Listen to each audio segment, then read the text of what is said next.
అమెరికాలోకి అక్రమ ప్రయాణ కథలు ఒక్కొక్కటిగా బయటపడుతున్నాయి. తీవ్ర ప్రమాదకర పరిస్థితులను దాటుకుంటూ వెళ్లిన భారతీయులు ఇప్పుడు ఆ కష్టాల కలలను తలుచుకుంటున్నారు. అమెరికన్ డేంజర్ డ్రీమ్స్ ఎలా ఉంటాయో చెబుతున్నారు. వీటిలో అత్యంత ప్రమాదకరమైన డెరిన్ గ్యాప్ ప్రయాణం ఎంత భయంకరంగా ఉంటుందో గుర్తు చేసుకుంటున్నారు. అక్రమంగా అమెరికాలోకి ప్రవేశిస్తూ డాంకీ రూట్లలో వారు అనుభవించిన నరకాన్ని నెమరు వేసుకుంటున్నారు. ఇంతకీ భారతదేశానికి తిరిగి వచ్చిన వారి టెస్టిమోనీస్ చెబుతుందేంటి? అగ్రరాజ్యంలో జీవితమంటే అదృష్టం ఉన్నవారికే దక్కే అవకాశం. దీనికోసం ప్రాణాలకు తెగించడానికి కూడా వెనుకాడరు కొంతమంది. డాలర్లు సంపాదించి పరువు పరపతి ఆస్తిపాస్తులను కూడబెట్టుకోవటానికి అగ్రరాజ్యమే ది లాస్ట్ డెస్టినేషన్ అనుకుంటారు. ఇలా తమ బతుకులను మార్చే డ్రీమ్స్ కోసం ఎంత ప్రమాదకరమైన మార్గాన్నైనా ఎంచుకుంటారు. పుట్టిన గడ్డపై ఆస్తులమ్ముకునో అప్పులు చేసు ఎలాగైనా అమెరికాకు చేరుకోవాలనుకుంటారు. కొందరు చట్ట ప్రకారం నిబంధనలు అనుసరించి అమెరికా చేరుకుంటే ఈ మోజులు, మరికొందరు మాత్రం డాంకీ రూట్ పట్టుకుని అక్రమ మార్గాల్లో ముందుకెడుతున్నారు. అయితే ఈ మార్గాల్లో అమెరికా చేరుకుంటే ఎలా ఉంటుందో తాజాగా అమెరికా నుండి భారత్ చేరుకున్న బాధితులు చెప్తున్నారు. అమెరికాలోకి అక్రమ ప్రయాణంలో తరచుగా అనేక దేశాల గుండా ప్రమాదకరమైన క్రాసింగ్లుంటాయి. వాటిలో కొలంబియా, పనామాలను కలిపే విశాలమైన రోడ్డు లేని అడవి మార్గం డేరియన్ గ్యాప్ కూడా ఉంటుంది. ఈ డాంకీ రూట్ ద్వారా అమెరికాలోకి ప్రవేశించే ప్రయత్నంలో పనామా, మెక్సికోలోని ప్రమాదకరమైన భూభాగాలను దాటడానికి లక్షలు చెల్లించాల్సి వస్తుంది. దక్షిణ సరిహద్దు నుండి యుఎస్లోకి 2 ప్రధాన అక్రమ ప్రవేశ మార్గాలున్నాయి. వాటిలో ఒకటి నేరుగా మెక్సికో ద్వారా ఉండగా మరొకటి అత్యంత ప్రమాదకరమైన డాంకీ రూట్ డేరియన్ గ్యాప్. ఇందులో అనేక దేశాలను దాటటం, దట్టమైన అడవులు, ఎత్తైన కొండలు, సముద్రాలతో సహా ప్రమాదకరమైన భూభాగాలను దాటుకుంటూ వెళ్లాల్సి ఉంటుంది. ఈ మార్గంలో వలసదారులు అమెరికా చేరుకోవటానికి ముందు విమానాలు, టాక్సీలు, కంటైనర్ ట్రక్కులు, బస్సులు, పడవల ద్వారా ప్రయాణం చేయాల్సి ఉంటుంది. ఇందులో Qatar, Brazil, Peru, Colombia, Panama, Nicaragua, మెక్సికోల నుండి కొనసాగుతుంది. ఇది ఎంత ప్రమాదకరమైందంటే మధ్యలో ఎప్పుడైనా ప్రాణాలు పోవచ్చు. ఇలా ఇప్పటికే వేలాది మంది ప్రాణాలు కోల్పోయారు. అయితే వారి శవాలు కూడా దొరకని విధంగా ఈ మార్గం డెడ్లీ రూట్ గా పేరు పొందింది. రీసెంట్ గా భారత్ చేరుకున్న అక్రమ వలసదారుల్లో ఒకరు తన అనుభవాన్ని చెప్తూ పనామా జంగిల్లో ఒకరు చనిపోవటం, సముద్రంలో మునిగిపోవటం తాను చూశానని చెప్పారు. తన ట్రావెల్ ఏజెంట్ తనను మొదట యూరప్కు తీసుకెళ్తానని, ఆపై మెక్సికోకు తీసుకువెళతానని హామీ ఇవ్వగా తన డాలర్ డ్రీమ్స్ కోసం 42 లక్షలు వెచ్చించినట్లు చెప్పారు. ఇక ఈ మార్గంలో అన్నం దొరకటం మహా పండుగలా ఉండేదట. ఎప్పుడో ఒకసారి అన్నం దొరికేది. ఒక్కోసారి తినటానికి ఏమీ దొరకదు. తెచ్చుకున్న బిస్కెట్ల వంటి తేలికపాటి ఆహారాన్ని జాగ్రత్తగా వాడుకోవాలి. 15 గంటల సుదీర్ఘ పడవ ప్రయాణం, అత్యంత భయంకరమైన అడవిలో 40 నుంచి 45 కిలోమీటర్లు నడక ప్రయాణం నరకాన్ని చూపిస్తుందని వీళ్లు చెప్తున్నారు. ఇంకో వ్యక్తి చెప్పిన అనుభవంలో భయంకరమైన అనుభవాలు బయటకొచ్చాయి. ఈ వ్యక్తిని మొదట ఇటలీకి, ఆపై లాటిన్ అమెరికాకు తీసుకెళ్లారు. దారిలో ఆ వ్యక్తికి సంబంధించిన 35,000 రూపాయల విలువైన బట్టలు దొంగతనానికి గురయ్యాయి. అయినా వెనక్కు వెళ్లే ఛాన్సే ఉండదు. ప్రాణం పోయినా ముందుకే వెళ్లాలి. ఇక పంజాబ్లోని గురుదాస్పూర్ జిల్లాకు చెందిన 36 ఏళ్ల జస్పాల్ సింగ్ జనవరి 24న తనను అమెరికా సరిహద్దు గస్తీ బృందం బంధించిందని చెప్పారు. మాకు సంకెళ్లు వేసి ప్రయాణమంతా మా కాళ్లను బంధించారని అన్నారు. సంకెళ్లను అమృత్సర్ విమానాశ్రయంలో తెరిచినట్లు వెల్లడించారు. ఈ వ్యక్తి బ్రెజిల్లో 6 నెలలు గడిపిన తరువాత సరిహద్దు దాటి అమెరికాలోకి వెళ్లారు. అక్కడ అతన్ని అమెరికా సరిహద్దు గస్తీ బృందం అరెస్టు చేసింది. పనామా అడవిలో ఒకరు చనిపోవటాన్ని, మరొకరు సముద్రంలో మునిగిపోవటాన్ని గుర్తు చేసుకున్న ఇతడు మెక్సికో చేరుకునే ముందు తన ట్రావెల్ ఏజెంట్ యూరప్ గుండా తీసుకెళతానని అన్నట్లు తెలిపాడు. ఇక ఈ మార్గంలో డేరియన్ గ్యాప్ మధ్యలో 18 కొండలు దాటాల్సొచ్చింది. ఇక్కడ ఎవరైనా జారిపడితే బతికే అవకాశం ఉండదు. ఇక ప్రయాణంలో ఎవరైనా గాయపడితే వారిని వదిలి వెళ్లిపోవాల్సిందే. అలాంటి వారిని చావుకు వదిలేసి మిగిలిన వాళ్లు ముందుకు కదులుతారంతే. ఈ డేరియన్ గ్యాప్ అనేది దట్టమైన రెయిన్ ఫారెస్ట్.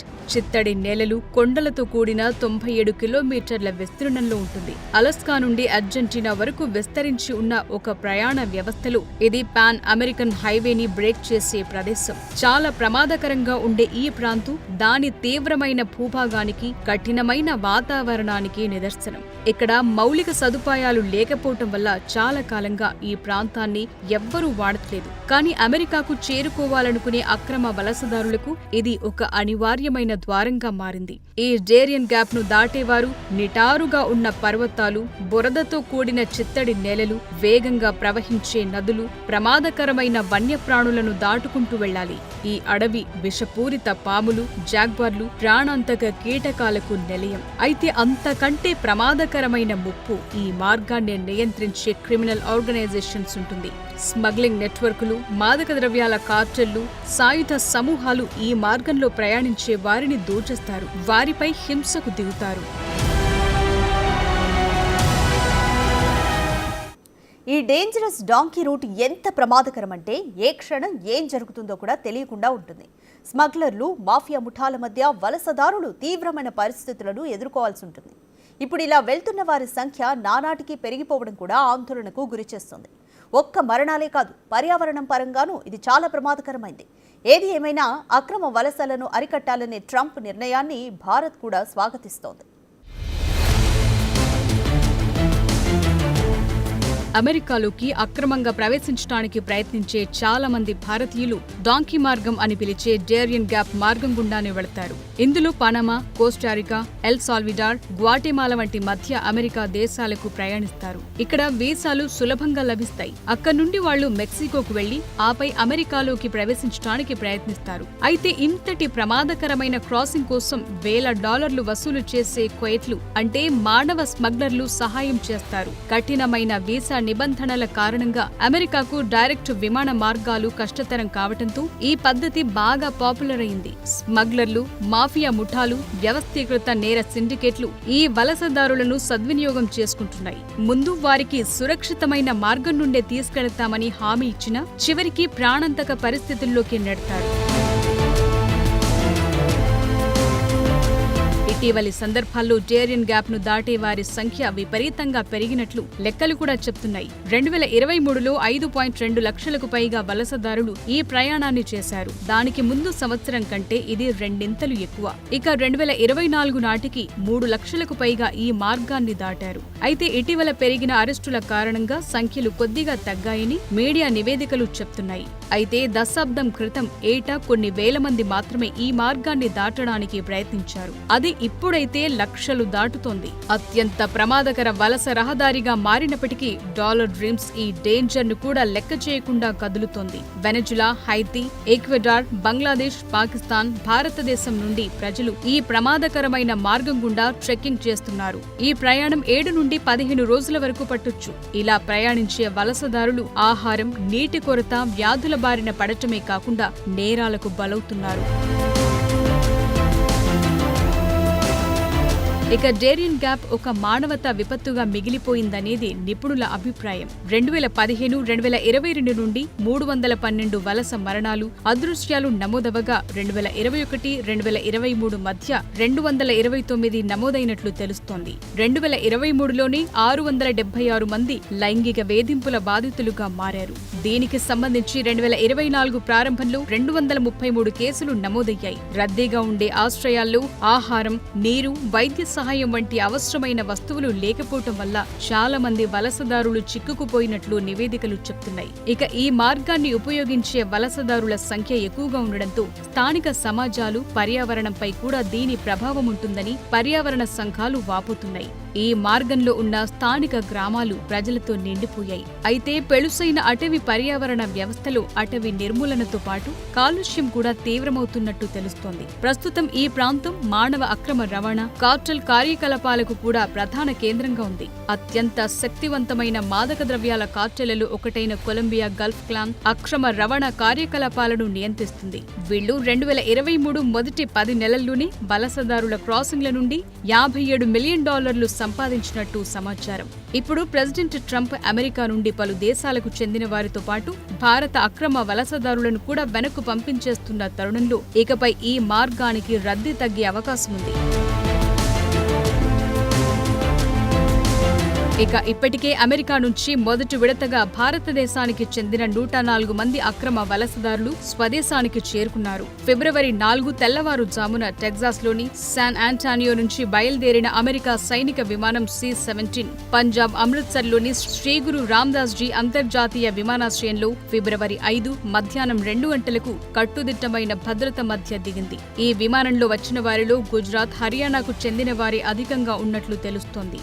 గుజరాత్, హర్యానాలకు చెందిన వారు 33 మంది చొప్పున ఉండగా పంజాబ్ రాష్ట్రానికి చెందిన 30 మంది, 3 మహారాష్ట్ర, 2 చండీగఢ్, ఉత్తరప్రదేశ్లకు చెందిన వారు ఉన్నట్లు సమాచారం. ఇక మొత్తం 104 మందిలో 25 మహిళలు, 12 మంది చిన్నారులు ఉండగా వీరిలో ఒకరి వయసు 4 ఏళ్లుగా తెలుస్తోంది. అలాగే వీరిలో 48 మంది 25 ఏళ్లలోపు వారి కావటం విశేషం. ఇక ఈ 104 మందిలో కొందరు అక్రమంగా అమెరికాలో ప్రవేశించిన వారు, మరికొందరు గడువు ముగిసినా అక్కడే ఉన్నవాళ్లున్నారు. ఇక అక్రమ వలసదారులను వెనక్కు పంపటాన్ని భారత్ ఇప్పటికే స్వాగతించింది. తాము ట్రంప్ చర్యలకు మద్దతిస్తున్నామని, అక్రమ వలసలు దేశ భద్రతకు ప్రమాదకరమని స్పష్టం చేసింది. అమెరికా నుంచి భారత్కు తిరిగొచ్చిన అక్రమ వలసదారులపై కేంద్ర ప్రభుత్వం సంచలన ప్రకటన చేసింది. విదేశాంగ శాఖ మంత్రి జైశంకర్ దీన్ని వెల్లడించారు. అమెరికాకు వాళ్లు అక్రమంగా ఎలా తరలి వెళ్లారు, ఏజెంట్లెవరు అనే విషయాలపై సమగ్ర దర్యాప్తు జరిపిస్తామని అన్నారు. విదేశాల్లో తమ పౌరులు చట్టవిరుద్ధంగా నివసిస్తున్నట్లు తేలితే వారిని స్వదేశానికి రప్పించుకోవాల్సిన బాధ్యత ఆయా దేశాలపైనే ఉంటుందని కూడా జైశంకర్ అన్నారు. స్వదేశానికొచ్చిన అక్రమ వలసదారులు అమెరికాకు ఎలా వెళ్లగలిగారనే విషయంపై ఆరా తీయటానికి అమెరికాతో కలిసి పనిచేస్తున్నామని, అక్కడి నుంచి సమగ్ర వివరాలను తెప్పించుకుంటున్నామని చెప్పారు. చట్టబద్ధంగా ఏ దేశానికైనా వెళ్లే హక్కు అందరికీ ఉందని, అక్రమంగా వలస వెళ్లాలనుకోవటం సరికాదని వ్యాఖ్యానించారు. ఎలాంటి డాక్యుమెంట్లు, అధికార పత్రాలు, వీసాలు లేకుండా అసలు వాళ్లు అమెరికాకు ఎలా వెళ్లారనే విషయంపై ఆరా తీయాలంటూ ఆదేశాలను జారీ చేసినట్లు జైశంకర్ తెలిపారు. ఇక అమెరికాలో మొత్తం భారతీయ అక్రమ వలసదారులు 7.25 లక్షల మంది ఉంటారని అంచనా వేస్తున్నారు. ఇప్పటి వరకు 18,000 మందిని గుర్తించిన అమెరికా యంత్రాంగం వీరిలో 17,094 మందిని వెనక్కు పంపుతున్నట్లు తెలిపింది. ఇందులో 104 మంది మాత్రమే ఇప్పుడొచ్చారు. ఇక మిగిలిన వారి అనుభవాలు ఇంకెంత దారుణంగా ఉంటాయో మరి.